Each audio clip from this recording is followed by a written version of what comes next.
you from the Radio for One studios in Franklin, Michigan. Welcome to the Detroit Cast. Big fan. Big fan. A show not just free of charge, but free of FCC regulations. Thank you for your support of the Detroit Cast. Oh, there it is. And without further delay, it's showtime. Please welcome the Detroit Cast. Here are your hosts, Mike and Jay. Well, hello all. Welcome to the show. Mike is here. Thank God Jay is here. Hey. Shalom, Biggie. Hi, Jay. Hi, Mike. How are you, my friend? Very well. Thank you for having me back. I would have it no other way, and you know that.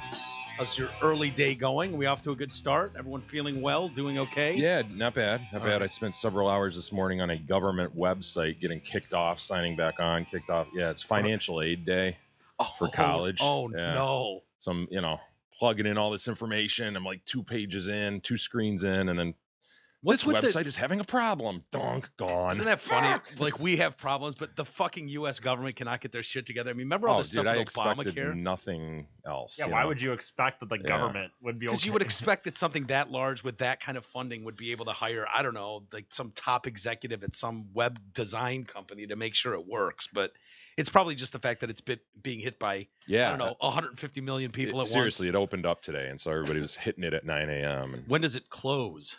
I mean, I think it remains open, for a year or something, but you want to get in because there's limited funds. Yeah. Do you think you did you get it accomplished, or are we still stuck? No, it's filed, yeah. Okay, so.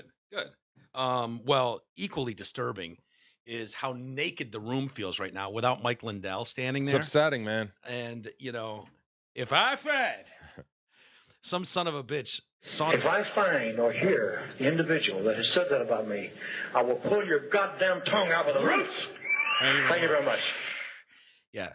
Someone thought it'd be cute to saunter out of our gig the other night. We were nice enough. And, dude, this was my reservation. Like, I don't know whose idea it was. It might have been Maurice's, maybe yours, Jay, but someone was like, hey, it might be funny to bring Mike Lindell out, let people take pictures. And my first thought was, yeah, someone's going to steal Mike Lindell if we do that. Because people will get a little buzz on. We'll forget he's there. I would have done it if I were somebody. I could see him. I would too. Yeah, I know. It's hard to blame people. I allegedly took a fireman's ladder off a burning building. Allegedly. There's no alleged about it. Is there a statute of limitations on that, by the way? You know what, Mike? It was before 9/11 when firemen were heroes, so let's leave it at that. I believe some people still thought they were heroes at that point, but your point is well taken.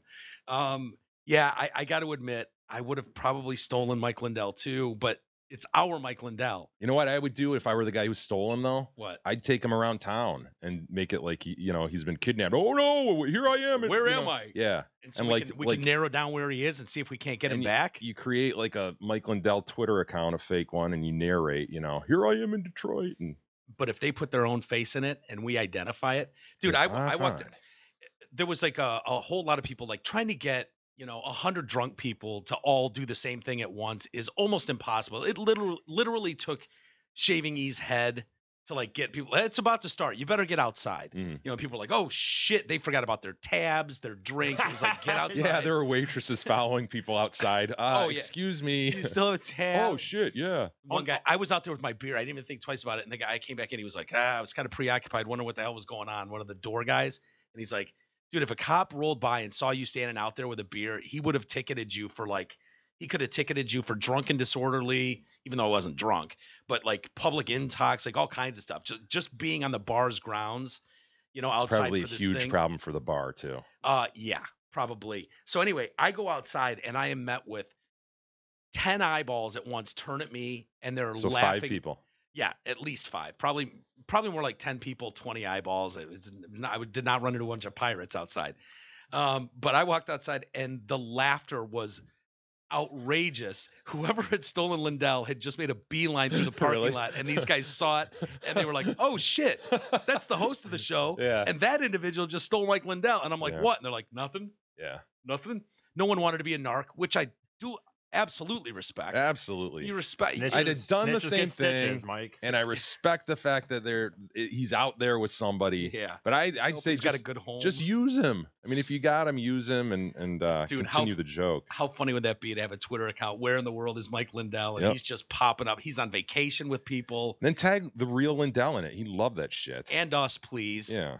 But if I find If I find or hear the individual that has said that about me, I will pull your goddamn tongue out of the roots. There's a, Thank you I've very heard much. that line probably 200 times in the last year, and I still laugh every time I hear it. I know. Isn't it great? Elvis reading that, because the thought, I always go to the thought that he's at a concert. He's at some concert doing his thing on stage. And he's older. It's the bloated older Elvis. Sure. So you know the Jumpsuit. people, the people that are there. He's probably already done like a karate demonstration on stage to a bunch of blue-haired women that are they just want to hear "Don't step on my blue suede shoes." Yeah. And he's up there raging about some fucking 100% true article in one of the tabloids that's saying he's a junkie. And that's of just a some sort. line. The other parts of that are him going on about family and that's This is hurtful to my family, my daughter, my doctor. You are strung out. My God, I ain't never been strung out a day in my life. What a Jack. lying I think son of he a says bitch. Jack at the end of that. hey, insurance, we all need it. Most of us don't even know what kind of coverage we have or who provides it. Well, let fellow TDC listener Brent Wasick from Wasick Insurance Services change all that. Brent has over 30 years in the business. He offers all types of insurance coverage, auto, home, health, life, business, commercial, and more. Call Brent Wasick at 734-455-1900. Get a free, no obligation quote today. Again, that's 734-455-1900. Remember that for TDC Trivia Challenge next year. 455-1900. Dude, that was funny when you read that question, seeing the look on everyone's face like, fuck. Yeah. No, I don't know that. Ah. And I know they all felt like I did. As soon as you read the answer, it was like, oh, yeah. Yeah. That's it. 734-455-1900. Don't forget it. Probably will come up on the next trivia contest. There's some backlash still. We can get There into is. that I mean, later. should we tackle that right now or tackle it in email? Do you want to tackle the fucking giant elephant in the room? I mean, What do you think? well, we can get to it later. Okay. I mean, there's a lot going on. You didn't happen to see 60 Minutes last night, did you? You're probably here when it was on. No, but I mean, I know the two sides of the argument, so I'm sure it just pushed one of those sides. It was honestly like 60 Minutes. I've always respected for how unbelievably good they are at like taking a story you think you know or you may have heard about and then really bringing it to the forefront. 60 Minutes last night was an embarrassment with that story. I'm not even kidding. It was like, I don't know what it was, just a partisan hit or whatever, but bringing Democratic Senator Coons on, the one whose head we were hoping they would shave ease, like just male pattern baldness, Yeah. that one, and Jeff Flake, painting Jeff Flake as a real hero for women's rights. I mean, it was astounding to watch these two blow themselves about what they accomplished and, by stopping this thing and They came together, reached a deal the 1 week, as if Yeah. it's going to be 1 week. Dude, I mean, Is it 2 weeks yet? Is it 3 weeks yet? well, after today's it's story, just an indeterminate amount of time yet? dude, Because they that's are- what it's going to be, dude. They're going to get to the end of the week, and they're going to be like, but we are down the line. But it has to be wrapped up. It has to be finalized. It's impossible to finish this week. How could you? Comey's already come out and said, anyone knows how these jobs are done. Putting a timeline on it is just inexcusable. You can't get anything done. You just can't. It's like We're the okay, government. It takes forever to do to anything. do Come on. anything, to conduct 5 interviews when we've got access to, I don't know, 1 million agents all over the fucking God. country. It's such bullshit. And this is why when people say, give them an inch, they take a mile. That's the what that statement means when people go, no, we don't. Like, you could do whatever you want with your Confederate. We just don't want the Confederate flag on the state capitol grounds. I don't give a shit either way about the Confederate flag, but we lost the General Lee, man. The we Duke lost the boys. General fucking Lee. We lost a video game on the Civil War because it had images of the Confederate flag in it that was a teaching utensil for teachers. Dude, we lost the Duke boys within a month. Yeah. I mean, it wasn't like 2 years later. It was within a month. We lost the Duke boys. Is Uncle Jesse's store even open anymore?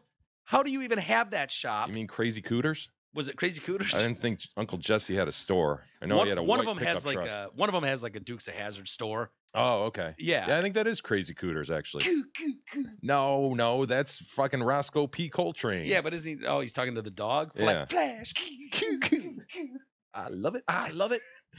So anyway, yeah. And if watch you these remember two. too, they tried they were going after like Gettysburg and saying that like they should not even sell Yeah, the books souvenir shops. with the souvenir shop that's selling like We can't represent what happened on these hallowed grounds. yeah, like, No, we you can't tell the story. We're Not gonna with the deny Confederate flag, history. you can't. It's well, we didn't just- go to the moon either. America, that wasn't an American thing. That was a world thing. I mean, Oh, that's right. Planting the flag. Yeah. You're referencing the new Neil Armstrong movie. yeah. Yeah, where they didn't put an American flag up there. It's like, so we're just changing anything historic that we don't believe in. But yeah, Jeff Flake said something interesting. You know, they were talking about the whoever was interviewing, I can't remember his name now, said, do you think you're basically a lame duck. You're not running for re-election. You get your ass fucking handed to you. So you're just like, oh, I'm done. I'm not doing this. So you're essentially a lame duck guy now in office as a Republican holding this seat. Do you think you would have possibly been able to do this move, this great, wonderful, loving, bipartisan move, just looking out for the American people and trying to build bridges with our country? Could you have done that? And he's like, no, not a chance. No. Not if I wanted to keep my job. Yeah. Nope. He said That says so much, man. These assholes, these elitist assholes, they're just all about keeping their jobs. Dude, isn't that pathetic? This is the worst group of 100 people. I mean, add the House too. You know, this is the worst collection of several hundred people on the fucking planet. I mean, they are despicable. They are. And to say that publicly, like, think about that statement to those listening to us right now, for a sitting senator to say, I couldn't do this action if I was running for re-election. Meaning, if I was running for re-election, that would be more important than what was right or best for the country. Like, there should be such a principled guy sitting there that goes, you know what? This is going to cost me this gig. It's not supposed to be a lifetime appointment anyways. Right. Maybe you could go get a real job when you're done with this. And you could probably milk all the fucking assholes you've already been working with. Go lobby like you're planning to do anyway and make triple what you make on your government salary. Or even 100 times. Somehow they all end up millionaires. Crazy. Isn't that crazy how it works? They worm and weasel their way into this thing, and then they sit there and hold on as long as they fucking dearly can. These lifetime government employees end up multi-millionaires. There should, someone was saying, and I agree with it, dude. There should be an age limit on even this stuff. The idea that there's an 80-year-old man that really up there, brought that to the forefront too. This recent Senate hearing, these two, and their names escape me, but there were two on there in particular where it's like, holy fuck, you can't even form a sentence, dude. Well, and it's like you can't form a sentence. We talk about it in the show all the time, like You have an 80-year-old grandma. If you have an 80-year-old grandma, she doesn't drive, dude. You don't want her driving, but they're up there making decisions for the country. Like,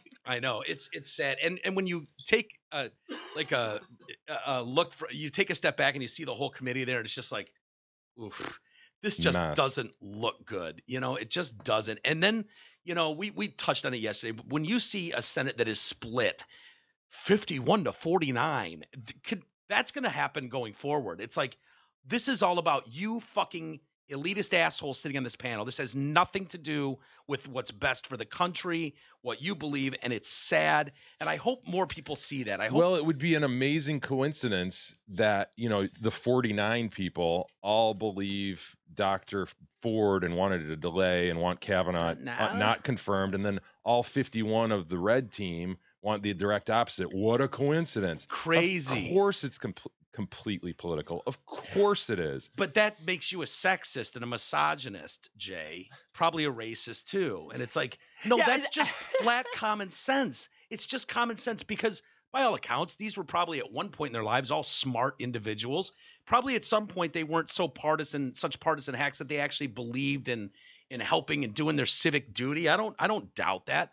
But they've been so warped and so politicized over the years that this is what we get. And it's like, that statement should ring true to every American out there, that if you've got a vote that's 51-49, when you're looking at the credentials of a guy like Judge Brett Kavanaugh, who's been sitting on the second highest court in the land for 12 years without a flake of evidence of anything negative against him ever, until 2 days before his confirmation here? I mean, it's laughable. I'm not saying it didn't happen or whatever. And, we knew, and to my other point about, it's very important that this is a thing that is short 1 week, no more than 1 week. And everyone, we agree, 1 week, and it's short in scope and time. We need to get this done. And everybody on the panel agrees. It wasn't 24 hours later, and that's all we're hearing about is like, oh, this is an outrage. Why Why would it be short in scope or in length? Yeah. Oh, I don't know, because that's what you fucking assholes agreed to a day ago in front of the entire country. Here's the thing. Does your word literally mean nothing 24 hours later? Seriously? Here's the thing, Mike. I told this to Jay last week, dude. The reason, like, in a way, I don't even know what they have to lose, because I don't know how many people would want these jobs. You couldn't pay me to do their Lindsey job Graham's point. if I had to do if I had to do what they would do, though. Like, it's not like, oh, you get $1 million. Not just the confirmation process, right? but to but actually if I had do what they do, yeah, and I have to live their free will. Like, I would have to do what they would do on a daily basis, talk how they do, and fucking all. You couldn't pay me enough to do that. Well, it must attract some category of people, because there's a lot of people lining up for that life. Power. Yeah. Power corrupts all. How does that saying go? Absolute power corrupts. Absolutely. Yeah. It's power grabs. These people are very, very powerful. That must suck, man, to want it that bad, dude. Oh, that must suck. You can't just have fun time. Like, go out on a bar on a Saturday night at this point. Like, you have 3 beers and you're a senator or something. I mean, just like everything is your entire life is down to this moment. No, and they've whittled it down to where it's like, you can't have 3 beers at the bar, because then people will go, oh, what a lush. But you have to have at least 1 beer. Otherwise, you look like a prude. And so they've got this all figured out. You go out there and roll up your sleeves in front of the constituents. I had 1.5 Bud Lights. That's just not enough. No, I had my domestic American beer that I love so much, leaning towards an American craft beer at this point. And I'm just sipping on it, nursing it all night, so no one thinks I'm a maniac and a psychopath. It took me 5 hours, and I sipped on 1 Bud Light. And the fact is, this notion that we think it's about this drinking thing. I mean, this guy, if everybody who drank in this country to excess from time to time was a fucking sexual predator, or all of a sudden that came into question, that would be terribly troubling for a lot of us. Well, it's and/or. It's on the table for him, right? It's an and/or proposition now. Like, oh, is he a sexual predator or a drunk or both? Or both. I mean, what a bonus, you know? And if we're even up in the air on it, I mean, obviously we got to find someone else. And to me, I don't want someone in there who's never had a beer, never even looked at a woman sideways. Like, fucking, that guy's a weirdo. He's going to peel someone's skin and put it over a lampshade at some point in his life. I don't want him anywhere near power. Yeah, you have to be like totally socially retarded to get to the point where you can sit through a hearing like this. Yeah, it's ridiculous. Well, just as we predicted, Jay, like, just watch. In the next few days, it's going to come out. It's going to get worse. It's going to be former classmates. All Democrats, by the way, which is weird. You would think that some Republicans partied with him back in the day, too, and would have seen something. And believe me, if I had this great career, but there was one crazy night when I just couldn't help myself and just had to rape this girl, and you walked in the room and saw me holding a girl down and raping her, I don't give a shit what side of the aisle you were on. If I was up there doing my, I swear to tell the truth, I'd tell on you. I think you would. I would. And I think most normal fucking people would too, and go, I know he worked really hard, but he was really a dick face that night, and people should know this. People should know this. But it's like, no, only the people on the left are coming out. There's another Democrat. Hold on. Like, a week ago, didn't you say that you would bury it?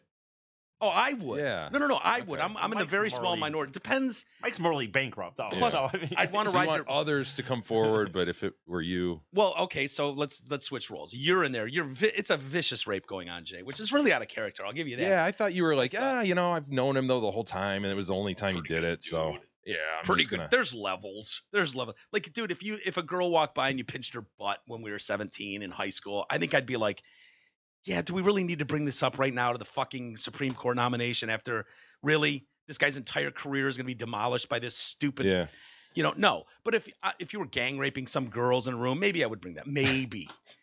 However, in my defense, Jay, I would be like, God damn it, he's about to come into a lot of power, and I've got this over him. Like this, I think he should be ashamed of himself. I think he should go into the background. Are you talking about blackmail? I could blackmail a Supreme Court justice, which would be. Jay might have a problem with that, but whatever. I've got this story. He has no say in the matter. You walked in on this vicious situation, so that's what he's vicious. No, one of his former classmates at Yale has come out now, so this is the first story to drop. Oh, I don't know. I just want to put this here. And he can't take it anymore. He was a belligerent and aggressive drinker. Frequent and heavy drinker in college. Yeah, like, I don't know, 98% of college students. I mean, isn't that the reason you go away to college? One of them, yeah. Yeah. Chad Luddington. Maybe 1B. But yeah, it's up 1B. Doesn't Charles Luddington? Doesn't that sound like someone who would go to Yale? Yeah. Charles Luddington, by the way. Waspy. Yeah, he teaches at North Carolina State University and said he's deeply troubled. He claims that it's a blatant mischaracterization by Kavanaugh of his drinking. He said he was Kavanaugh's friend at Yale and used to drink with him. Kavanaugh was often belligerent and aggressive when drunk. On many occasions, I heard Brett slur his words. I mean, yeah, guys, shit. I know I didn't mean to bring the room down like that. God But damn, there were dude. times when Brett Kavanaugh slurred his words, and there was another time he saw him staggering. After drinking? Not all of which was on beer, by the way. Which What does that what mean? are you saying there, dude? He was doing ecstasy. He was shooting heroin. Or you saying he had a mixed drink? Not all of it was on beer? Why don't you tell us what you know, sir? One time I saw him do a shot and a Jello shot at a tailgate once. Oh my. One of the last occasions I purposely socialized with him. Like this guy had to just step back. I can't purposely socialize with Mr. Kavanaugh anymore. I witnessed him respond to a semi-hostile remark. It's his perception that it was a semi-hostile remark, if this even happened. Not by diffusing the situation, but by throwing his beer in the man's face and starting a fight that ended with one of our mutual friends in jail. Oh. Wow. Mr. Luddington plans to speak to the FBI because he believes Kavanaugh downplayed the degree and frequency of his drinking during the Senate hearing. I can unequivocally say that in denying the possibility that he ever blacked out from drinking, Brett has not told the truth. There's going to need to be something more contemporaneous to. Yeah, we got to get back to the train stories. Really, really concern people. No, I mean like time frame, like that's relevant. Like beyond college, like say 2-3 years ago. Yeah. Say present day drinking is a problem. Yeah. It affects his daily life. There needs to be something in that regard. And, I would have thought that would have come out in the last few years if you would think, if that were truly the case. But yeah, I mean, I was wondering because it's hard for me because I look at I'm very easy on people where it's like, you had a rough patch back in the day. And I'm not talking about sexual assault. I'm talking about a guy that, we know I personally know guys who I would trust my life with. That it's like, I saw them get really out of control drinking back in late high school or college. Of course. Where and I don't know if that's just like, well, if they were willing to do that then, what does it say about their character? I don't know if most people feel like that. No, that's real life. Everybody feels like that. This is just grandstand bullshit. Yeah. By politicians. Everybody knows that. Everybody knows people fuck up when they're young. Everybody gets drunk once in a while and is belligerent. We all know that. We all know people who are absolutely expose their penis to girls in fine, dorm upstanding rooms. People now who did dumb shit in college or high school. So if you were to take off your clothes and run nude through like the female dorm hall, woo! Is that like boys will be boys? Is that like, oh my God, I don't think I'll ever be normal again. I saw boys will be boys. Penis when I was in college. Yeah. It scared me to death. I swore I wouldn't see one of those until I was married. Bullshit. I think Bush drank at Yale too. Oh, dude. Bush drank everywhere. Famous drunk. Kennedy killed someone in his car. I know. That's hilarious. Teddy. Well, JFK just fucked everything that moved. The Devil's Triangle is something that keeps coming up, and apparently, have you ever heard of that? Devil's Triangle. I will say this, dude. Every time I've ever heard of it, though, dude, it has been a sexual thing and not a drinking. Why have I never heard of that? Is it because you've done the Devil's Triangle? No, I just think that's something I think it's obvious. It's just like, I'm not sure I've heard of it, but it sounds familiar as like some sexual thing. I've never heard of it as a drinking game. I'll say that. Not that that means anything, by the way. You're talking about something from the shit you put in your, you talk big, you talk shit. Yeah, you talk in boorish ways. It doesn't mean he was fucking 3-timing chicks. I know, 3-way chicks. That's so funny you say that because I thought it was very explainable away when he's like, look, man, 1982, the biggest movies were Animal House and Caddyshack. And it's like we all wanted to be like that cool Fast Times at Ridgemont Fast High. Times at Ridgemont Didn't he say High. that? Didn't Yeah, he say all something? three of those movies. Those three, was it those three exactly? Yep. I think it was. And it's like, dude, that's how we were with, you look at, there's probably quotes from ours like, yeah, it's part of just the pop culture lexicon of the time, right? Ours probably is like, what's that? Right. Oh God. You know what I mean? Like, there's people that have "what's up" as a quote in their high school or college yearbook. Yeah, going all the way across the page. What's up? References to Spuds McKenzie and shit. Oh yeah. Totally, dude. There's probably like, stuff like, yeah, baby. They're like, oh my God. From Yeah. whatever was the Right, hit movie at the time. Yeah, or the SNL skit or whatever. Right, exactly. So I looked up, and the top definition right now today on the Urban Dictionary for Devil's Triangle is a made-up game of quarters with 3 cups and arranged in a triangle. The rules are unknown because the inventor of the game, Brett Kavanaugh, could not explain them under oath. The second Devil's Triangle one is a threesome with 1 woman, 2 men. It is important to remember that straight men do not make eye contact while in the act. Doing so will question their sexuality. Yeah. So they've got a statement quotes here as to how this would play out. Larry, did you hear that Eric and Brian were in a Devil's Triangle with Sarah last night?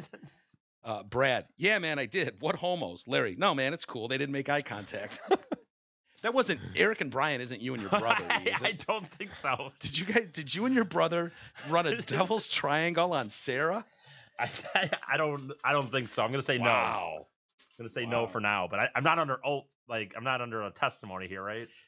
I don't know. Your word's out there. Penalty of perjury. Hey, everybody, you have an annual physical to make sure you're healthy. What the hell do you do each year to make sure that you remain financially fit? Our friend Mark Leibovitz at LPL Financial specializes in thoughtful and objective investment guidance designed to keep your finances in shape. So call him today, 248-626-2000. Ask for Mark. Hold on. Jesus. Securities and advisory services offered through LPL Financial, a registered investment advisor. Member FINRA SIPC. I was looking at my phone. Sorry. Yeah, don't talk over yourself. Okay. It really does break the fourth wally. Trump has boasted about a new trade deal. Did you see that? I did. Us and Mexico. And Canada. I was actually driving here today, and for whatever reason, I just didn't want to listen to music. So his press conference was on the radio, and he made a joke about something being local, like, oh, it's local. And he's like, I can say it because we just signed a deal with Mexico. Like he used the word loco like crazy. Right. And he's like, I can say that because we just reached a deal with Mexico. It was funny because he said it, and it was almost like in his mind he saw where it was going to go. Oh my God, Trump says, making fun of Mexicans or something. Right. I know, dude. I was watching him over the weekend. He kept saying, he was talking about, for some reason, about these people want to abolish ICE, and these are the guys that go after these pussies like MS-13, and he's like, these are some really bad, and I'm like, don't say hombres, and like 4 times, like, I'm just telling you, these are some really bad dudes. He's learning. Anyway, he was sending out congratulations to Canada and Mexico. This was last minute. He was like, deadline September 30th, and we move on without Canada and that pussy Trudeau. We like to say people kind, not necessarily mankind. It's more inclusive when you say people kind. And so, so NAFTA, this affects NAFTA, North American Free Trade Agreement that Clinton signed years ago. Yeah, it's gone, right? This replaces. Yep. So now we've got the United States-Mexico-Canada Agreement. USMCA. Yeah. USMCA. USMCA. USMCA. Yeah, it's going to fail just based on that, I'd imagine. NAFTA, even though it may have been terrible and sucked, we all know it. It rolled off the tongue. Right. What we could have done United States-Canada agreement with Mexico. And then we would have had USCAM. Yeah, USCAM. The USCAM. God. You should have been in the meeting, Mike. Was that hard He wanted to put Mexico first. Yeah. Before Canada. Yes, but it was more important to be able to say USCAM instead of USMCA, which stinks, and we could all see it. It's not good. Sad. God, dude, it's so funny. He fucking loves using the word great. Everything has to be a great deal. I know we say it all the time, but when you really the superlatives listen kill you. to Like, his words just absolutely mean nothing, because 2 days ago he was so bagging on Trudeau, and then today he's a great guy. One of my best friends ever. It's like he has this euphoric sense when he reaches a deal or gets something done. And I remember this after he was elected too. He had Hillary somewhere, and he, even though it was a hard-fought battle, the Clintons are great. Right. He went from lock her up 2 days before to they're great people. They're really, really good, great people. We don't know. We've already won now. We don't need to lock her up he feels this anymore. relief, and it just changes everything until the next conflict. Little Rocket Man. I know. You know what I mean? Like Kim Jong-un, we fell in love. Over the weekend, he said we fell in love. Yeah. Over letters, right? Yeah. Nice. Dude. We fell in love. He's got he's pen pals with. It just shows it. Dictators. Like, don't listen to anything he says, I guess, Well, I think it's just his style and tactic is so foreign to what you're used to seeing out of, your leadership at that level. That's the difference. But I don't know that it makes him a bad leader. This, by all accounts, looks like it's going to be a decent deal. I mean, his big thing has been trade tariffs and, these deals where we're getting robbed. He's like, these great deals. It's staggering when you look at $800 billion deficits between the world's trading community and us. And what's true, I don't fucking know, dude. I'm not diving into the books two on this sides stuff. to all that shit. A lot of people say tariffs only harm us as Americans, and that he was really playing with fire with that shit, and he better get off it with China, or a lot of people here are going to suffer. Really? So to the extent he just uses it as a stick, okay. Yeah. But if a ton of tariffs go into place that aren't here, we could see some real changes in prices. But do you think he's lying when he's like, when we send motorcycles to India, there's 100% tax put on it, blah, blah, blah, blah. And it's like, well, that sucks. That's bullshit. If they're sending them over here and it's a 2% tax and we go over there and it's 100, all of a sudden you can't compete on a global level. That makes sense. That's a very simplistic way. And I'm not going to pretend to be able to plow through economic theory in a fucking cogent manner. But I will say that there are a ton of people on his side of the aisle that go, dude, don't go to tariffs. Do not do what you're proposing. Yeah. Because you are wrong, flat out wrong. Which is probably why he's saying stuff like, in most cases, we won't even have to use tariffs. Yeah. We won't have to use tariffs. That makes sense that he would be saying that to try to cover, like, look, there's a last resort. And I think perhaps it's a shorthand way for him to signal to his base that he's looking out for him, because what you just explained, that isn't fair. Shit, we send shit to India and it's 100% markup, that sort of thing. Like, that's easy for us to grasp. It's fuck that. Yeah. That needs to be taken care of. Right. I mean, maybe that's just a shorthand way of doing it. We're going to tariff them. We're going to get it back. It's rightfully ours. Yeah. We're the best anyways. We deserve more. But again, we're learning that it's just, his talk doesn't mean anything. I mean, let's see what's signed at the end of the day. It's sad because I think most of us admit, E and I especially will admit, it's like, you just didn't pay that much attention to a lot of shit. It's like, yeah, whatever, man. I go to work, I get my shitty paycheck, and I go home and I worry about my life and my existence. And I'm not affected. I'm grateful as shit to be in this country and this time in the world. And that's good enough for me. And now it's like the split is so big and wide, and the arrow throwing at each other is so drastic that you can't help but pay attention. It's no. But wait, what you said is right, though. You started with the right premise. Like, none of this really matters, man. Yeah. Like, when you're talking about, the racist stuff that's being thrown, dude, believe me. Like, I know you guys are single dudes. You watch a lot more news than most people, but man, most people are just taking their kids to soccer practice, taking their kids to dance. They're working every day. They're doing their thing. Like, this talk about the country being ripped apart, it's just not, I don't think, real in most people's minds. Really? You think it's all bullshit?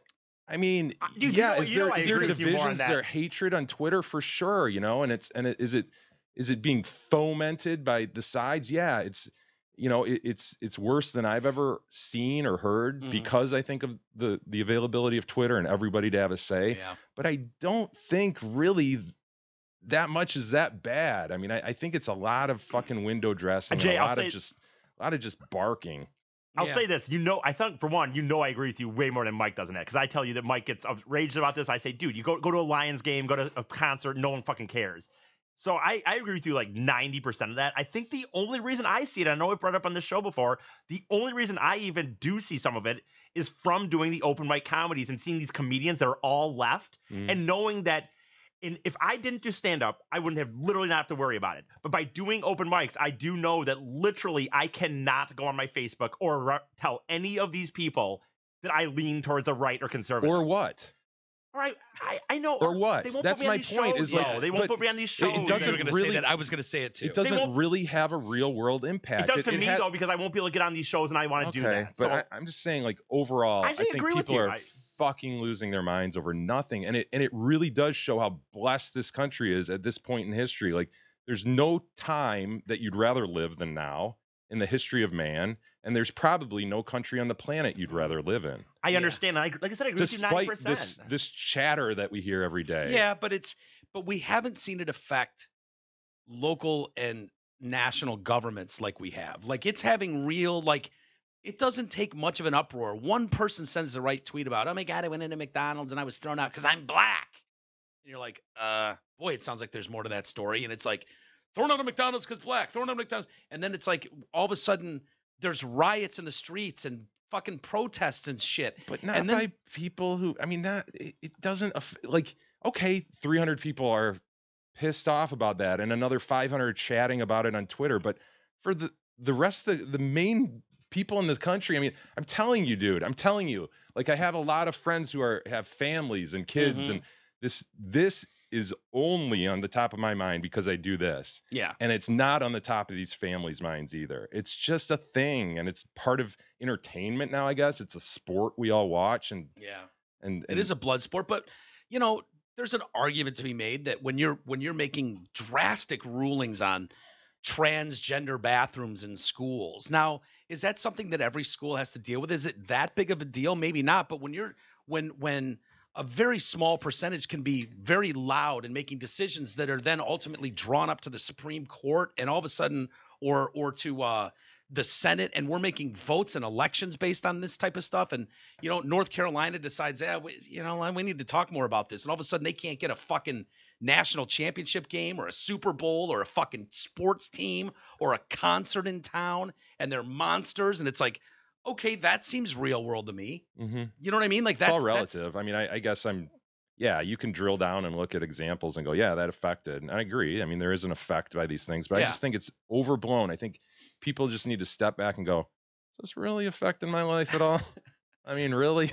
It's not, but the fear is really just kind of pissing me off. Like, can't I just kind of like not pay attention to Twitter, turn off the news, and just kind of go about my life? Would it be any different? You can't. Kaczynski did that. Would it be any different? Yeah. Well, I don't know. Like I said, I just gave an example where it would affect my life. It absolutely would affect me. And I just gave examples of where it affected other people, Americans. But you're right. But again, you're right. If I didn't do open mic comedy, and then you say, "What? So what?" Well, I want to do it, so I want to get on shows. So what, Jesus? No, okay, but I want to do it. My point is, if you, I'm with Jay though. What the fuck would happen, honestly, if you went up there and went? I wouldn't wearing a MAGA hat. I wouldn't be able to go to Max. For example, there's no way, no fucking way. And on a college campus, it would affect me. Having said that, if you took that out of it, dude, I'd be right there with Jay. I don't fucking listen to it on the weekends. Believe, honestly, if you went up on Max's stage and did some humor that was more right-leaning, if you did it creatively, were funny about it. I'm not talking about humor. I'm talking if any of them saw on Facebook, if I went on and said, this Kavanaugh thing is bullshit. He's being railroaded. He's a man. Dude, absolutely. They'd be like, dude, Eric believes that? Fuck him. 100%, dude. But if you take that out of it, Jay, if you're in the arts, if you take that out of the I'm with you, like you said. Well, I thought it was a very good point. Whether you believe, there's stories out there of Kanye West today talking about abolish the 13th Amendment, and it goes deeper than that. That's the one that made slavery illegal, but it goes deeper than that. But shit. What was I gonna say? God damn it! Only you can tell us. No. When he was up on that stage, my point is whether you agree with him, he says a lot of wacky shit, and we've disagreed with him and agreed with him at times, and he's I think most more likely there to stir stuff up. Yes, that's the more interesting question is why is he saying the funny thing it's always around a new album drop or an appearance on a big fucking show or whatever. But he did go up and say 90% of Washington and D.C. and Washington, D.C., New York, and L.A. are liberals. 90% of entertainers and artists are liberals, and comedians, and he went right down the gamut. And it's like everyone you just mentioned there is speaking for a giant swath of the country, because they're the ones. Those people you just mentioned have ginormous platforms, and so that's where the imbalance of it is. That's why it's so frustrating to most normal people just living their lives in the country, going, the fuck is happening to my country? Why is this being rammed down my throat by every musician I used to love, and every artist I used to love, and every politician I used to agree with, and every, like, in the matter of 2 years. We're not talking 50-year movement where it's like, God damn it, we need to go back to where women can't vote. We're talking about a very, very small amount of time where we are being inundated by 90% of the people with the biggest platforms, including the people that own the platforms, that we're all fucking monsters and wrong. And that's just a really shitty feeling. Dude, the funny thing about Kanye to me is I have a few friends. Remember when he went on that last tour? Before this one, or whatever he's doing now, the last one when he had like the face covered or whatever, and he ended up stopping some of it due to like stress, whatever that was. He was in Grand Rapids, dude. And I have a very left friend who fucking loved him. And that's when like he was saying a lot. He's always said his crazy shit. And I remember him coming out of that concert just going, people can say what they want about Kanye, but he's a fucking genius. Blah, blah, blah. Yeah. And now those same people are literally like, he's obviously off the rails. He's obviously, and I'm like, dude, you were calling him a fucking genius 2 years ago, just saying, I don't care what people think about these weird things he says. He's doing different things. He's actually fucking smart as hell. He went on SNL stage this weekend dressed as a bottle of Perrier water. Think about that. The guy was dancing around the stage dressed as a giant blow-up Perrier water. And that's the guy you're supposed to listen to his every word. But I think he made some interesting points. Anyway, going back to the trade deal with Mexico, do you care at all about this? Because I realize this is going to go right over my head, a lot of this. And I don't, it's like, oh, we'll be able to send more dairy cheaply to Canada. Let me guess. The red team will say it's the greatest thing ever. The blue team will say it's the most awful thing. Well, move on. CNN, where I got the story, said, in a win for the United States, will open up some of Canada's dairy market to U.S. farmers. Canada limited how much milk, cheese, and other dairy products could come in from the United States. Dude, lobbying is so fucking funny. This is off the topic, honestly, but like I was hearing a story the other day about how like the milk industry is all pissed that almond milk and that different kind of milks call it milk, coconut milk, because they think you can't milk an almond. Okay, well, point. I understand, but like soy milk and all this shit, they hate the idea that milk is sated because they think it messes with people's heads, and they think that it's the same as milk, and they're like using the brand. So who are what is it that then? The people that are like, they were gonna buy milk and think that, well, soy milk, this is better for me, and it's milk. So they're still going to go to milk, even if it's just soy juice. Aren't they still going to just use it? Like soy juice. Okay, but whatever. What are you arguing right now, Eve? I just thought it was funny. He's got a point. Like Beth came over a couple weeks ago and she was like, yeah, I brought dinner. And I was like, oh, this ought to be a treat. And she's like, no, it's like real it food. Was like, no, it was like veggie chicken nuggets. And I was like, that's an oxymoron. That doesn't exist. You can call them veggie nuggets. Why are you calling them veggie chicken nuggets or veggie burgers or vegan burgers? It's like, no. Burgers are already a thing. You can't remove the parts that make that a thing and then call it that thing. You know what I mean? They should just be veggie nuggets, right? What you're doing is taking black beans and mashing them with a bunch of fucking other weird seeds and shit, making a patty out of it. Call it black seed mashup patties. Don't call it veggie burgers or vegan burgers. That's not fair to the burger industry. They've worked their asses off to get where they are. I just thought it was funny that it's funny how we all, when you work at like, grocery stores and they do all these studies that show you like, well, we should put the cereal here because people's eyes are this, and the fact that the milk industry is lobbying this whole thing to have it not be called soy milk. And I wonder if that really affects people. Are there really people out there that stop buying milk because they think people are willing to bitch about absolutely anything? Anything. I am hot as balls, dude. Why is it I'm fine upstairs? I get down here. Is it because I'm ranting? Is it because I rant? Maybe you've worked yourself into a sweat, Mike. Is that what it is? You're wearing a hoodie. Do you have a shirt underneath there? I suggest you take it off. No, but it's like cut off sleeves and shit. And I don't want to get into that. I don't want to open that up. Anyways, tackle ball over the weekend. I'm getting so frustrated at tackle ball, Jay, for new reasons. Mm-hmm. I don't understand why this. I think we need to change tackle ball a little bit. Because do ya? Yeah, because players need more than 11 minutes of action in a game. Yeah, because players on my favorite teams every week, and teams all over the league. This is not exclusive to the Lions or 49ers. These guys are too big, too fast, and too strong to not hurt themselves constantly. There is more fucking timeouts and delays on the field for guys absolutely destroying their knees, snapping their legs. Some of that goes to what Jay's talked about, though, too, in football. Tackle ball. That, like, it's like he talks about going to, like, practices and they're, like, running up hills. And I was like, why does that matter? Like, they're like, their training isn't relevant. Right. So you get these guys the action on the field. It's a lineman. A lot of times. And there's so little action that it's literally just down in a thing. Hard for 5 seconds, then off, and it's like their training probably is so old and archaic to what the sport actually is anymore. Well, they used to just find a big fat guy. Hog of a guy, just the Hogs. That was the Skins, the Redskins' offensive line nickname, the Hog. And it was just like Dallas. Just get a bunch of big fat guys that can just be a mass wall. And now it's like these guys are ripped and shredded. It's like they're just, I don't know. It's like you don't see in college. In college, you see injuries all the time. You do, but not like the NFL. The NFL yesterday, I'm watching a game, like 4 49ers blew out knees yesterday or something. I don't know how drastic they are, but you look at it, it's like, oh yeah, knees not supposed to bend that way. Guys are just so big and fast and strong. It's like the discrepancy, and maybe this is anecdotal at best, just from a viewer's perspective. And I know you don't watch much tackle ball, Jay, but when I watch the college game, I don't. Like every single play when I watch pro tackle ball right now, I'm going, okay, which guy's going to fucking like snap his arm off? Which guy's going to absolutely bend a leg in some grotesquely gruesome way that you just don't you don't see that in college. This is how I watch tackle ball right now. Looking for an injury and looking for a penalty that I didn't know existed. No, every single play. Is someone going to be hurt or is there going to be a yellow flag? So it's not just me. To me, it's the days of like someone throws a bomb, guy catches it, your team scores, and you just leap off the couch and start high fiving. I don't celebrate at all. I don't celebrate. Fuck all. It's like guy scores a touchdown, and you go, hold your breath. Where's the flag? I wait until they kick the fucking field goal before I even consider kick the extra point because that's true because you don't know when some red flag's going to be thrown in by some coach that's like, oh yeah, some guy stepped out of bounds by a millimeter and.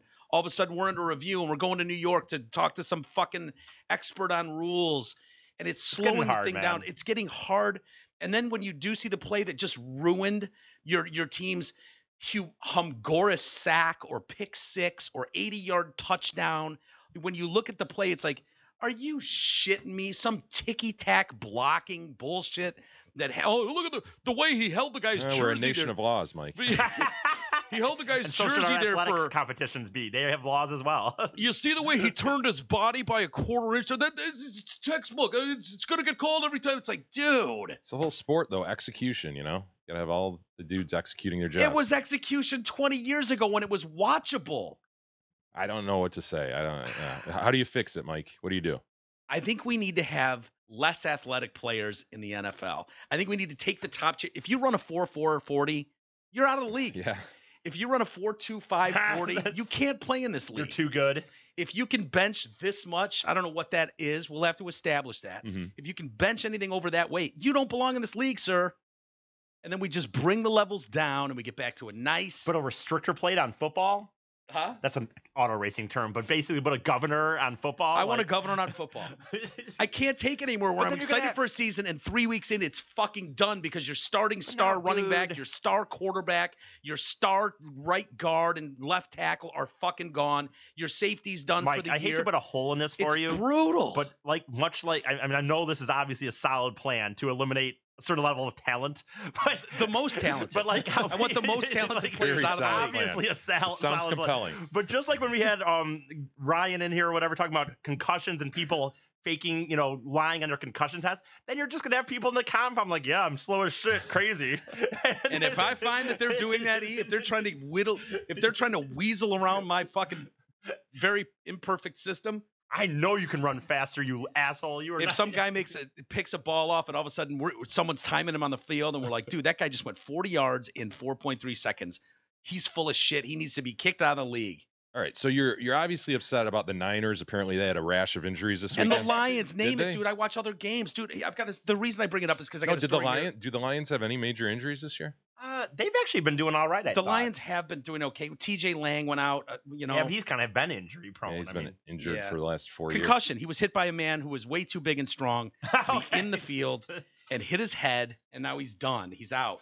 No, there are other guys on the edge. I know what you mean, dude. The 49ers have been hit bad, and that's the only reason I bring them up is because I watched them. Right. I figured it was 49er centric because I was trying to think of a Lion that went down. And well, I was just watching the game yesterday after the show, and it was like I couldn't believe the amount of timeouts because of an injury in the field, another injury in the field, injury in the field. What they need to do for one, this is serious, dude. For real, I know it sucks if someone injured, and if they can't really move, they can't move. But they need to fucking start doing, like, dude, if they can at least get them off the field ASAP and then work on them, this thing of them sitting on the field. And I understand that sometimes if you got certain. No, dude, I'm not kidding. I think you want them just grab them by the mask and drag them off the field. I don't care if you're injured. Get the fuck off the field and let's get this thing going, man. Work them on the fucking sideline. I agree with that. That is annoying as fuck. And it's not, I swear to you, dude. Oh, it's an ankle? Get them on a stretcher and get them off. Yeah. Have a stretcher on each fucking sideline and just boom, instantly fast, get them over there and then work with them. Or take out that major or that magic soccer spray. Right? Yeah, they need that. Have they tried that? I have not seen that in the NFL, but if they could get that magic spray that makes the soccer players 100%. Works for them. Dude, we need to get that on the field. And I want to be clear. This is not about the 49ers. It just so happens I was watching that game, but I watch a lot of pro tackle ball games, and this is what I'm seeing, and it's terribly frustrating to stop play so much. The Niners season was over before the season started when their star acquisition running back blew out a knee, and then their quarterback blew out a knee in week 1. And so the season's well over for them. Yeah. That season's done. It's been done since week 1, quarter 2 or whatever it was, week 3, whatever it was. Season's over, so I don't care. I'll watch them, just see let's see what the third string guy's capable of. Why not? And I'm sure all of our 49er listeners agree with you. I just got done explaining it has nothing to do with 49ers. Well, you just then explained, about how the Niners have. I'm explaining why I don't give a shit about that season because it's already over anyways. Gotcha. It's not about that specifically. It's about pro tackle ball versus the discrepancy between injuries in college tackle ball and pro tackle ball is what I'm talking about. Earl Thomas yesterday snapped his leg playing the Cardinals in the 4th quarter, and as he's being carted off the field, is flipping off his own bench. Yeah. Because he was playing without an extension, right? Right. He sat out, didn't get enough practices, didn't run up enough hills in practice to be able to be in workout shape. Apparently, this world-class athlete snaps his leg and doesn't have a guaranteed contract because they wouldn't give him one, which is mind-boggling to me that these guys of all sports don't have some sort. I mean, I know they're doing a lot of guaranteed upfront money, but it just seems.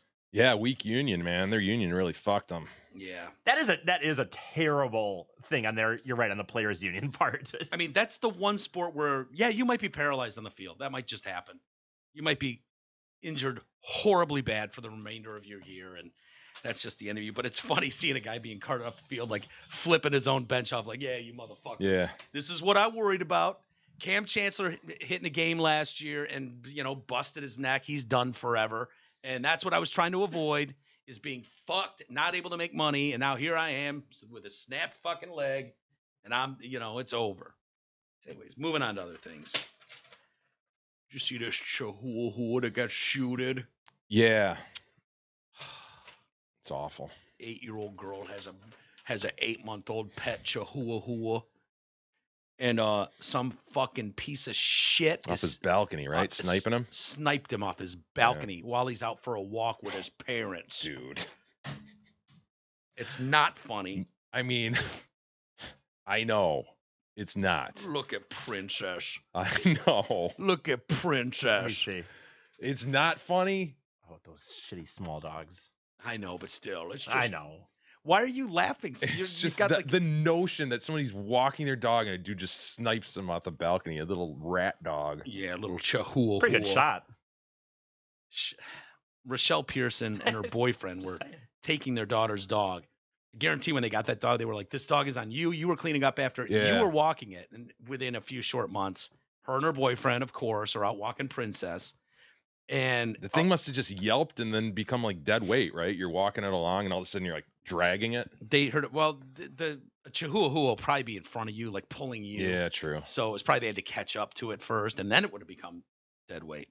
This is in Davie, Florida. They hear a popping sound, and then the little guy who only weighed 6 pounds. Oh, Jesus. It's just a whisper. What is the point? Chihuahua began to cry, and then they saw blood coming out of her mouth. Dude, this is a horrible fucking story. 5 minutes later, little Princess was dead. Wow. Pearson had no idea what happened. She's like, yeah, right. I'm walking my Chihuahua. That would be freaking it's not incredible. a gunshot. It's Right. a friggin' It was a sniping air rifle. Yeah. So pellet gun. pellet gun. Went right through the chest and then killed the dog. Of course, Holy thankfully, shit, that would be incredible. You would almost think that like did his heart just explode or did Right. like or I mean that was like dude, there was a cop. It combusted. that's its what I own. was trying to look for. That was Is that combustible shit? Human? What do they call that? Is that Yeah. the most remarkable shit ever? Yeah, spontaneous combustion when someone just like explodes into their bathroom wall. Yeah, there have my been documented instances. Dude, some guy's just sitting there brushing his teeth and then boom, he's just all over the wall. Now let's not overstate it. I think there's only been like what?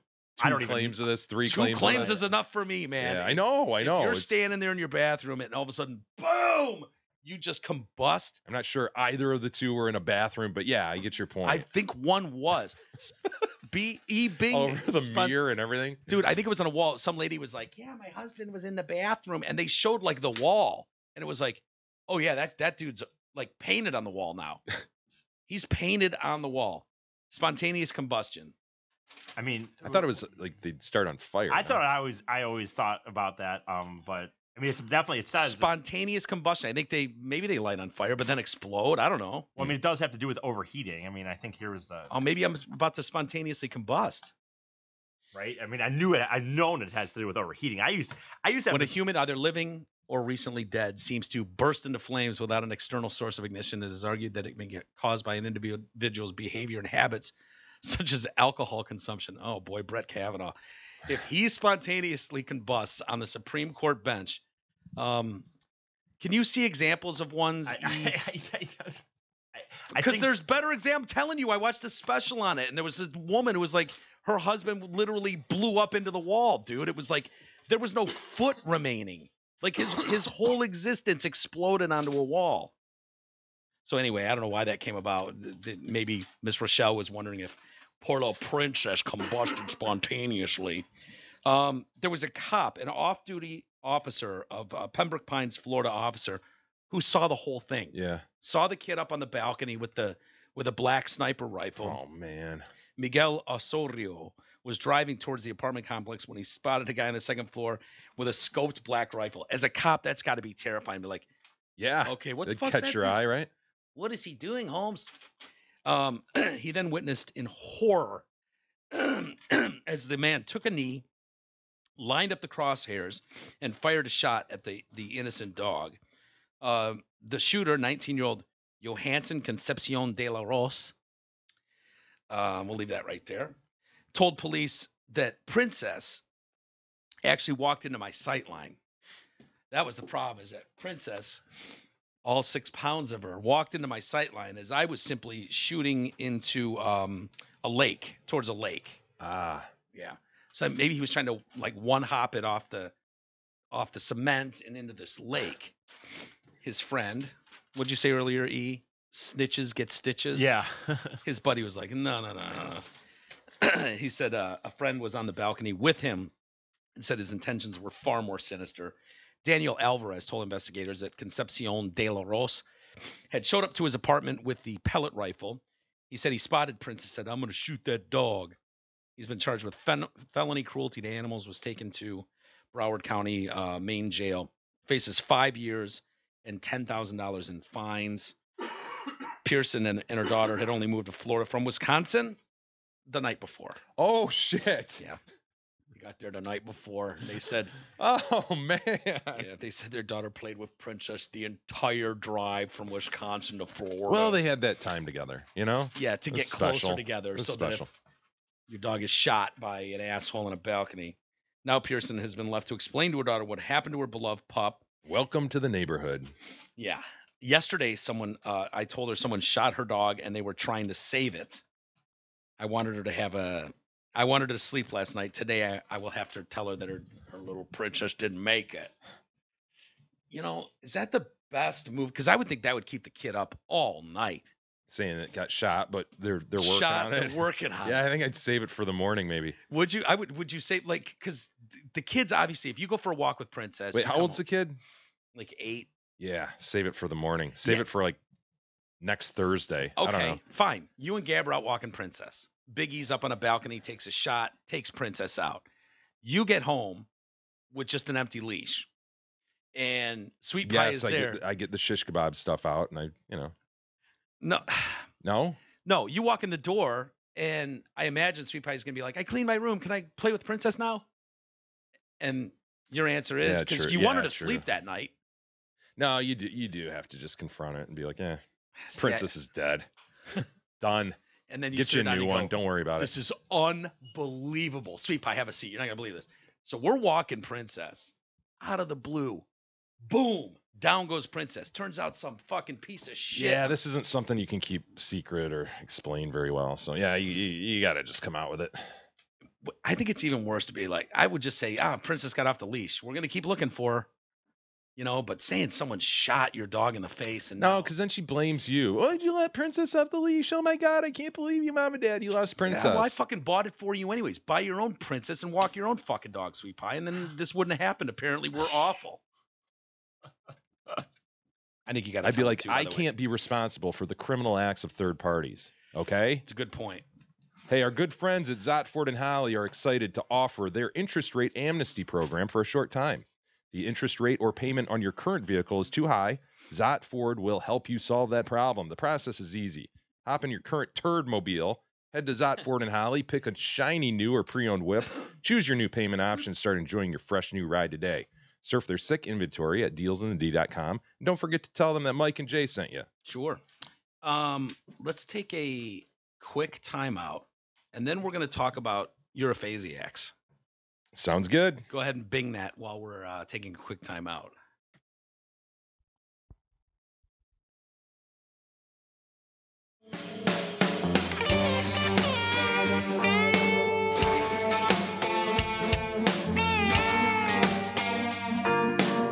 The Detroit Cast continues after this short break.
continues now, bitches. Here are Mike and Jay.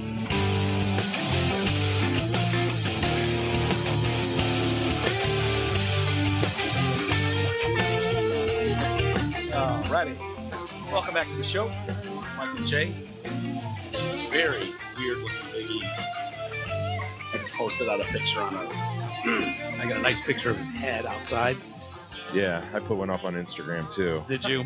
I don't think there's an amount that we can post that would be bad or wrong. I think the more angles, the more pictures we can get, the better. I can't, dude. I can't. Every time I look at him, I just laugh.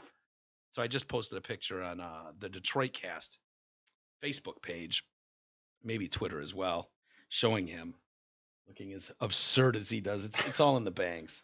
Anyways, I mentioned Europhiles, Europhasiacs, if you will. People bing it before we went into break, and it turns out we've got all these goats. It's people who like drinking whiz, and we've got these goats that are absolutely love human whiz. Oh my God. Yeah, isn't that crazy? Olympic National Park, located in Washington State, is facing with a daunting challenge of removing the mountain goat population that's developed a strong appetite for human whiz. Yeah, they love it. And so how did they get access to this? They're not native.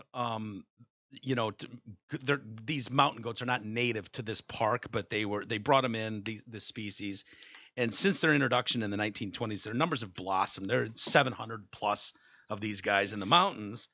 And now with humans flooding the area and taking whizzes on trails, the goats are just like, oh, that is delicious. Well, how much are they getting? I mean, you piss on a trail, it soaks into the ground. They would take their hooves and dig it up, and they eat it. Apparently, there's a lot of salt and minerals in there, and they just can't get enough of it. To the point they're getting aggressive with people, like, come on, man, give me some more whiz. They're starting to go and bother people at their campsites, going, man, I'm dying for some whiz. Wow. Yeah. And so now what they're doing is the National Park Service and the USDA Forest Service authorities have begun tagging, blindfolding, and airlifting goats out of the park. Now I got you. They're picking them up by the belly, and then they're airlifting them to another park where there's no humans. Because what, they become ball sniffers? We all know those dogs when you come over to somebody's house and they go straight for your crotch. Yeah, I'm a ball sniffer. My favorite is that what they do? They walk up on people on trails and start sniffing their nuts? They said that people are just whizzing all over these hiking trails, and the goats have developed an insatiable, and that's their words, not mine, an insatiable thirst for this urine. And so they're taking them via helicopter to nearby forests. How funny is that scene, dude? The goats are ferried in pairs, so they get to go with one buddy of theirs. I don't know if they get to pick or if they just grab two random ones. Do you get like a fuck mate, or are they just like? I don't know.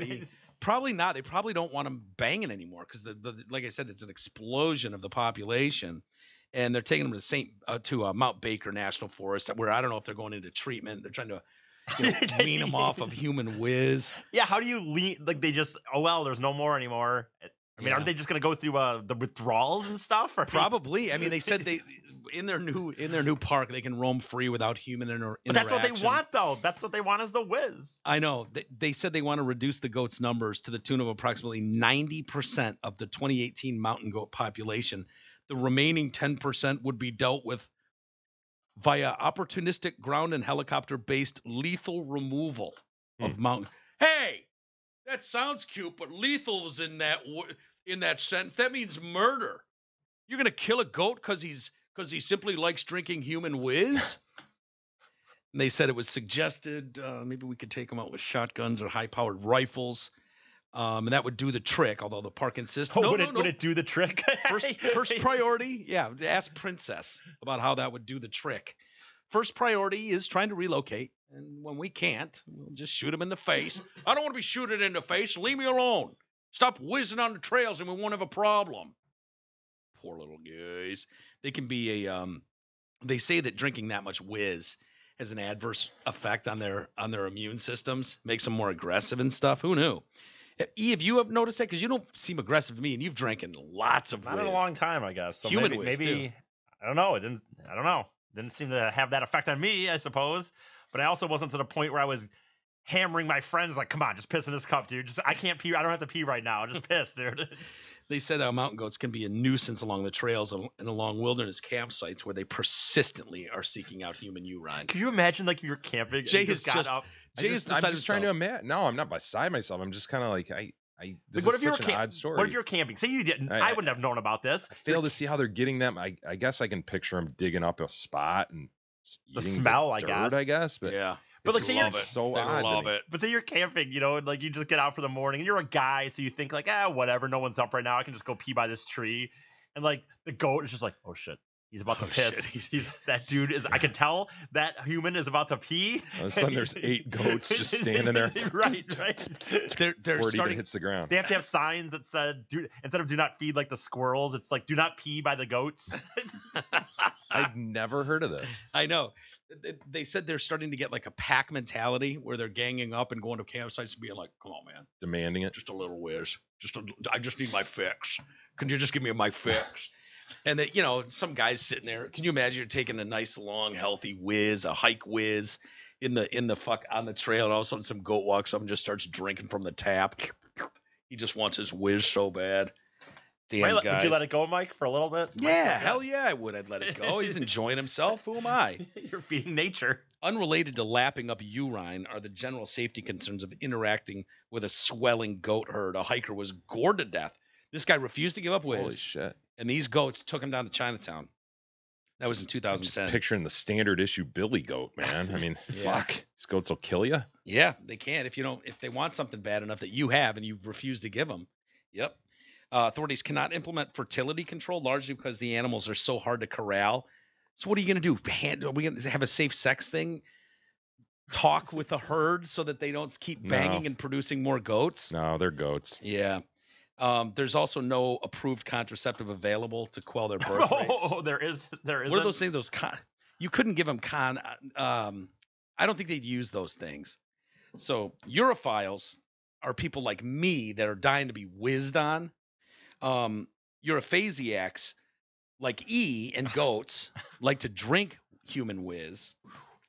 And that got me thinking about paraphiles. Okay. That's what we were not supposed to look up.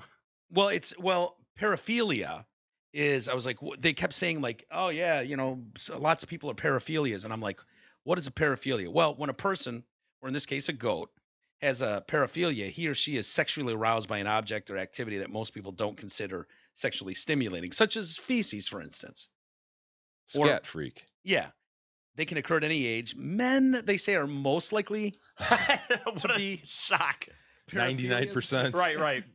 Shocking that women aren't dying to, be shat upon. Yeah. Some of the most common, they say, are voyeurism. We all know what that is, right? Of course. E. Peeping toms. Yeah. Transvestitism.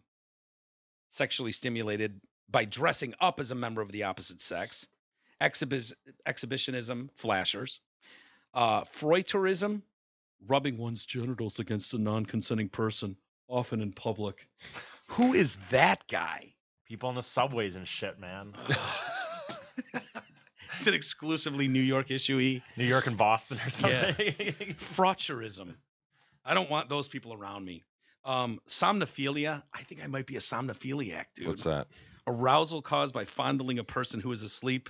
They say we're unconscious, but I'm thinking if you're like laying next to your girl and you grab some titties, does that, because you've probably done that, does that make you a somnophiliac? Because I'm guilty of that. Not drugging. I'm not saying drugging. You sit there like whack off while feeling a sleeping woman's tits. I mean, it sounds like you don't even have to or whack just off, like just like touching their breasts. Just like rolling over and spooning someone and grabbing a handful of titty. You ever done that? I think you're probably short of a somnophiliac at that point. Telephone scatologia.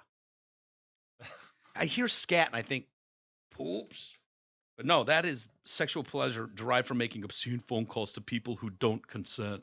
What? Why don't those people just hang up the phone? Obscene, it doesn't even say it's sexual. So does that mean like you're just calling up, like you're getting aroused just by calling up a person who doesn't you know what I mean? Like, not like a prank call. How's it going?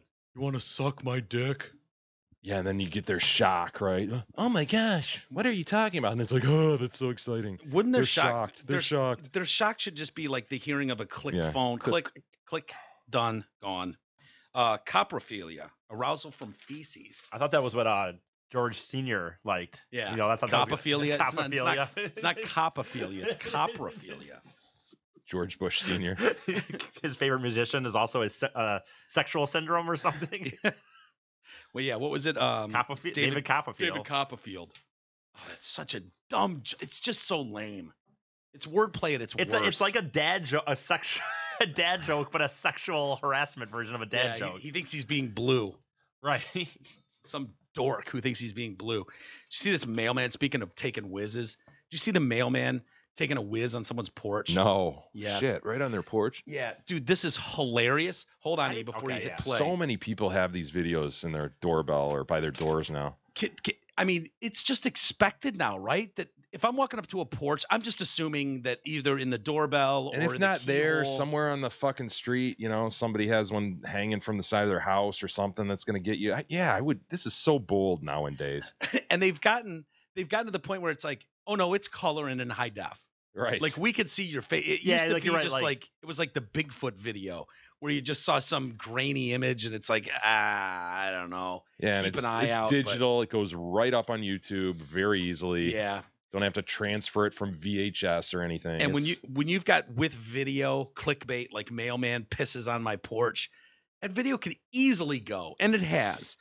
So he's taking a whiz on this porch to a homeowner in Memphis, Tennessee. Now, in his defense, if you're approaching this porch, exactly. I was gonna. You'd probably think, this is probably a safe one. I can just take a quick look at this whiz. branch just sitting over here. You got a cut branch in the corner. You got old bricks and shit. What you is got this? A milk crate. cart? Yes.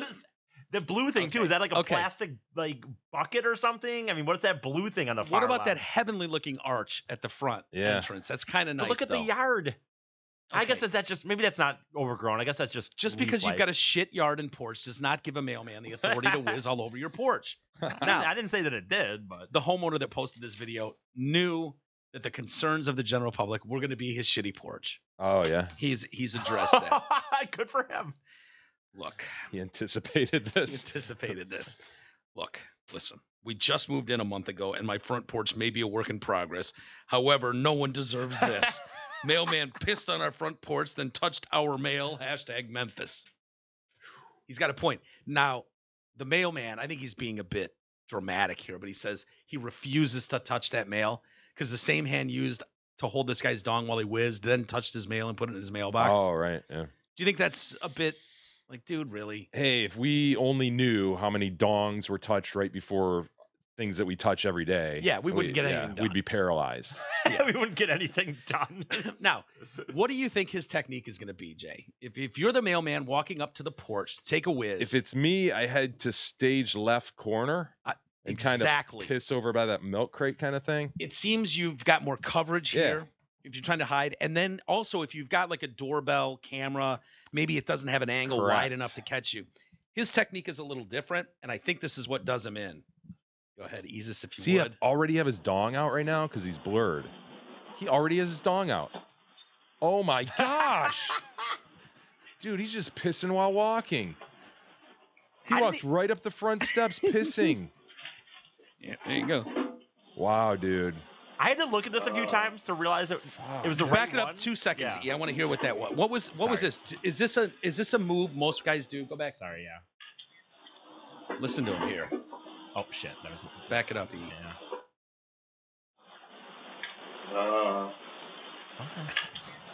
Oh, he's got headphones in. Oh, he's singing along to something that just went. Dude, look at this trail of whiz. Dude, he's pissing right now. Yeah. On his boots. Why would he even want to do that, dude? Like for his own sake. Like that's all over you. Ugh. He's got an untucked shirt. I hope that's just for the whizzing. Ugh. Yeah. I know, dude. That's what I noticed, by the way, too. He could use an untuck it. That doesn't look very good. If he had an untuck it, it'd be a lot nicer. Yeah, an untuck it would be a 1/4 inch shorter. Yeah. No, I mean, dude, it's just funny the amount of times in your day that it's like, oh my God, the people that we are surrounded by, walking around, walking amongst us. You know, There's this kid that works at McDonald's. Like, your day's already not bad enough that you work at fucking McDonald's, but he sees like, oh, cops in the drive-thru.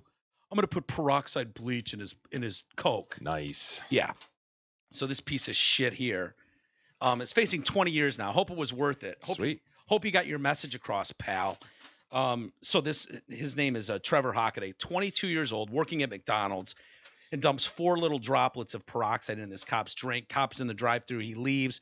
He gets sick. He gets like the flu, and wasn't thinking to trace it back to some piece of shit working at McDonald's. And and so, but thankfully, one of his coworkers is like, I can't live with this. This happened to this cop that came through the drive-thru and turned him in. Nice. And the cop was like, yeah, as a matter of fact, I was sick that whole day. I had like He didn't flu-like just symptoms. post it to Instagram. He actually reported the guy to the authorities. Yeah.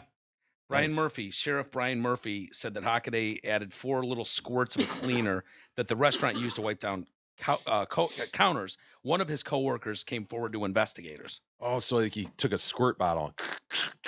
Yeah, Wow. exactly. Glenn Nichols, the owner of the McDonald's, said the chain is working with police. Well, that's good. They're working with police, not standing by their employee. You know, I didn't know what to expect, but he said nothing is more important to us than the safety and well-being of our customers. Well, then why are you feeding the McDonald's food? Nothing worse for their safety and well-being than your food. Nevertheless, that's not the argument for. Save that argument for another day. By the way, when we talk about things that as like 50 years from now we look back on, and it's like, yeah, we used to have cheerleaders. You wouldn't believe it. You wouldn't believe beauty pageants. Do you think there's a day that happens in society where we look back and go, oh yeah, there was a day when we poisoned all of our citizens. We let them come up to here and buy like the shittiest food ever. And it was really addictive in nature. I don't know, man. Everybody's addicted to it, and there's some really powerful corporations and groups behind it. So yeah, I don't know well, if they ever get unseated. I'm glad to hear McDonald's rep for this particular establishment said this behavior goes against our food safety standards and it's not tolerated, which is good to hear them taking that stance.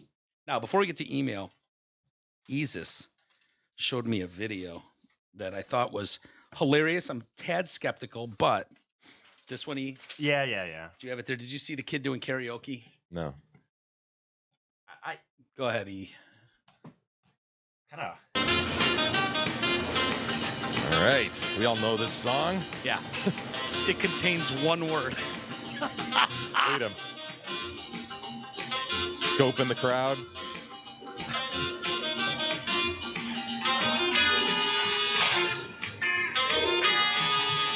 Just call it a flat effect. You know, Sure. just looking around. Tequila.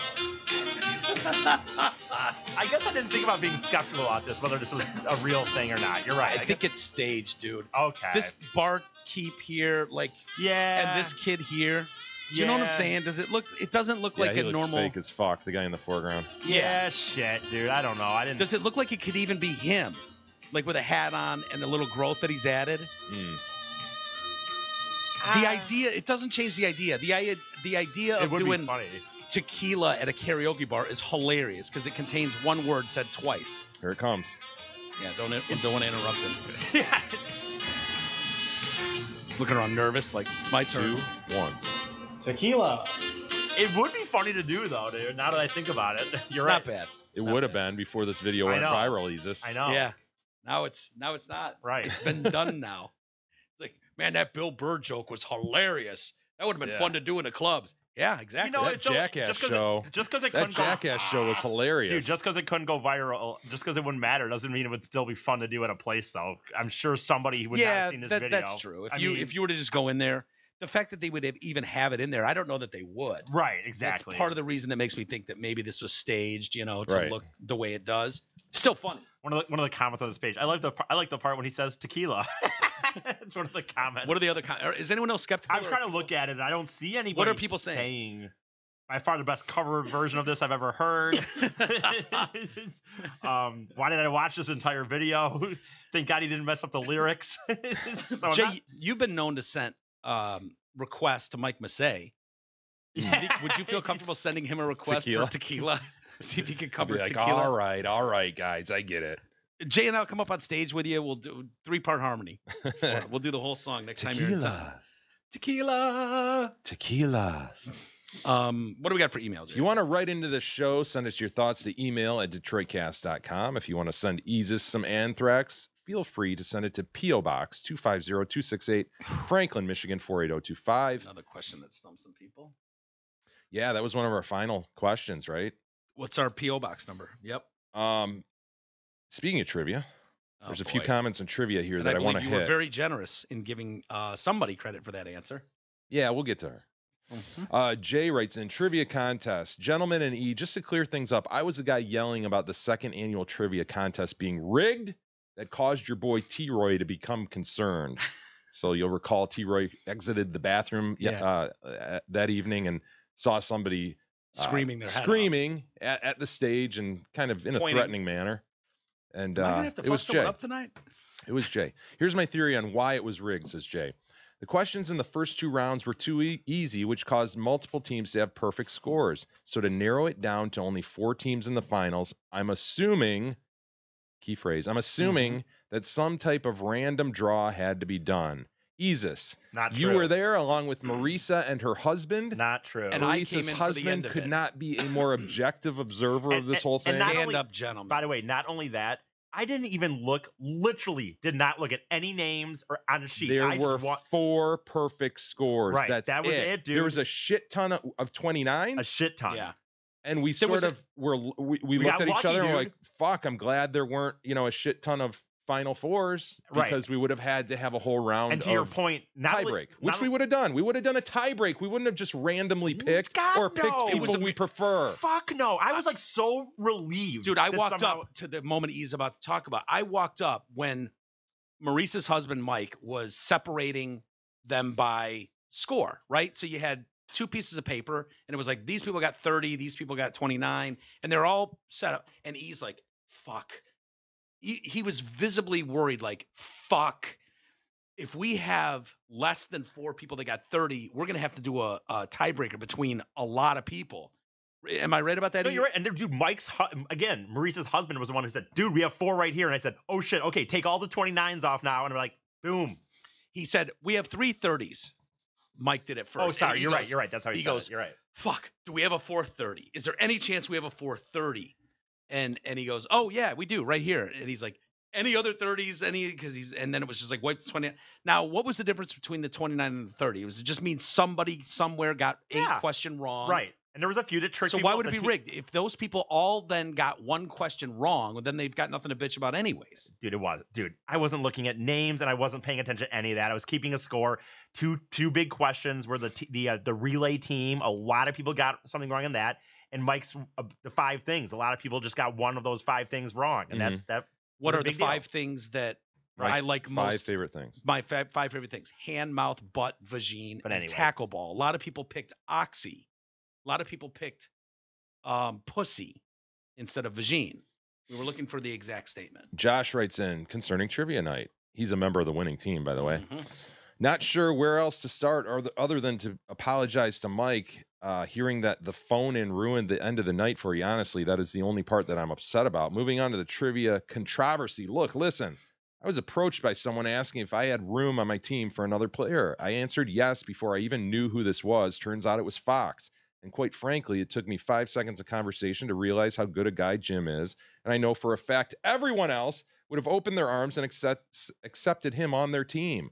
The whole reason Jim was our on-stage phone-in representative was because he was genuinely excited to be part of the trivia night, and we thought it would be cool for him to experience the finals since he wasn't able to make it. Yeah. Well, it doesn't. Okay. And by the way, Mike promised he could do it. I didn't promise anything. I thought it was funny. I didn't even think far enough down the line that was going to be a problem, to be honest with you. Further. And so I'm the person when he says someone approached me. It was me. I approached multiple teams in there just saying, hey, by the way, Jim Fox would really like to do this. It's kind of funny if anyone's got room on their team. I went up to 3 or 4 groups and they all had 6 people in their group. They're like, no, we don't have room for him. Sorry. And so when he walked in to say hello, I was like, hey, do you have a team? And he's like, yeah, me and my buddy. I was like, yeah, you want Fox on your team? And he's like, sure. I mean, as simple as that. Josh says, furthermore, I had the idea of allowing former trivia champ Amy to help cut E's hair since she kicked everyone's ass last year. and I decided to run it past Jeff and Fox, and they both agreed. And despite that, we are still portrayed as the villainous trio that screwed over poor Joel and company. Yes, I'm going to talk about the great and mighty Joel, who once again got embarrassed at trivia. I'm talking about all the little Joel followers on the book who won't stop spouting off the script Joel keeps laying out for them to speak. I know it might be a hard pill to swallow that you lost yet again, but toughen up, quit bitching about it, and show up prepared next year. Oof. Feel free to continue putting polls up on the book. Feel free to continue commenting how screwed over you were. Feel free to get whatever justification you can to make yourselves feel better for the loss. Jeff, Jim Fox, and I will be sitting over here with the championship title, watching the hilarity of the excuse-making and conspiracy theories that continue to abound. By the way, yesterday it was mentioned by quite a few people that, oh yeah, well, Fox could have Googled Bing stuff or Google stuff, Bing stuff.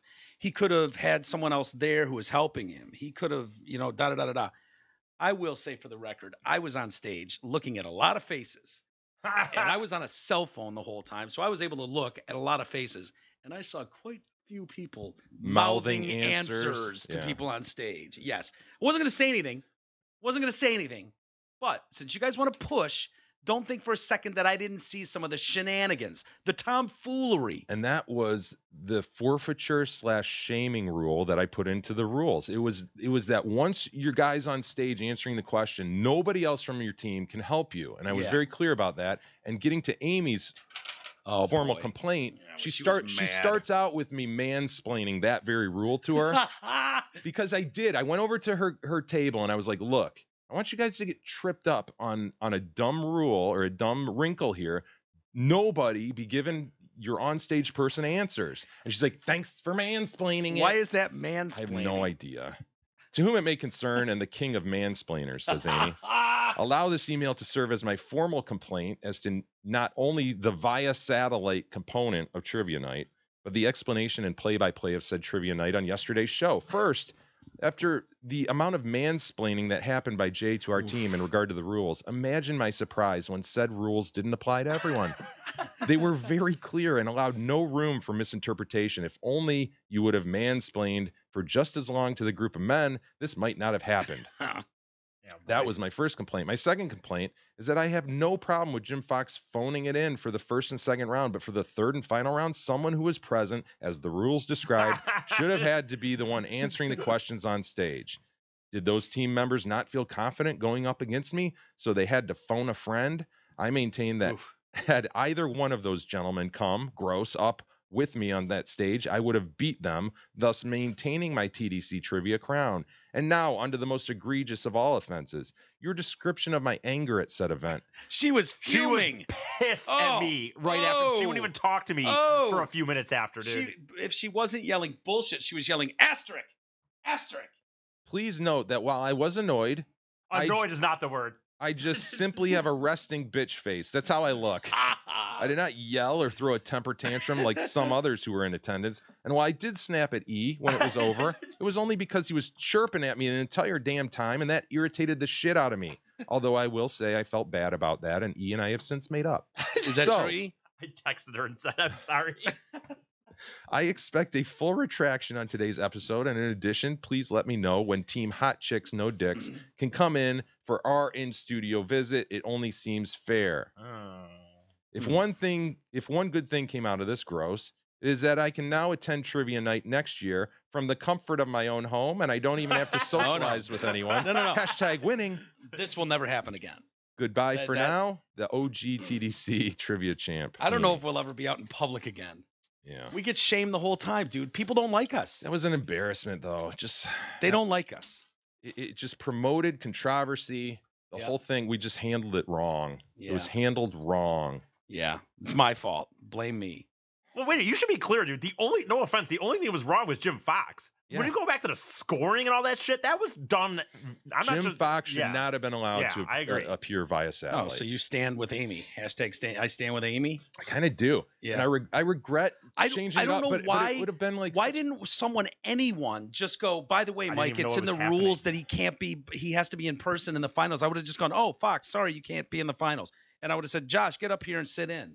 Well, that's like, seriously. Okay. Like I didn't understand that. And that's my fault, I guess, but fuck? It's a bar night trivia for a stupid podcast. Who cares? Why are people so fucking pissed? It's more about hanging out with people than anything. Thought we wanted them to care. Now we don't want them to care? Shut up. Ugh. What do we want? People were like screaming at us. Rigged! Rigged! Fuck. There's 3 guys in a room, man. 3 guys in a room. That's all we are. A little bit of help from Marisa, T-Roy. That's it. Holy shit. Leave us alone. I don't want to do this anymore. I quit. Do you want them to leave us alone, or do you want them to listen to us? I want them to. What do we want? I want them to listen and leave us alone and not say a word. Wow. Unless it's encouraging. Unless it's something. Mike nice. wants his cake and eating it too. I do. Why wouldn't you? Who the fuck wants their cake and doesn't get to eat it, E? I don't know. That sentence makes 0 sense. I just wanted to say something. I always want my cake and to eat it too. I know. You're right. You're right. We'll save the rest for tomorrow. All right. If we're back tomorrow. We might have just quit. I don't know. Hopefully we'll see you guys tomorrow.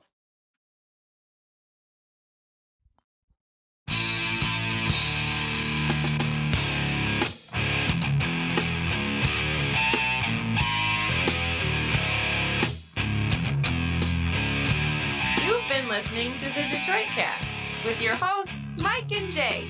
From all of us at Radio for One Studios, thank you for listening. And as always, thank you, Detroit.